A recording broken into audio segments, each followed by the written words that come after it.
Alors nous sommes en période électorale, et l'on voit fleurir un peu partout les candidatures à la primaire pour devenir président de la République.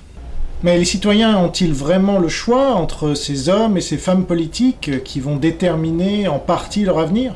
C'est vrai, le jour de l'élection, ils auront la possibilité de choisir parmi une dizaine de candidatures représentant différents camps politiques.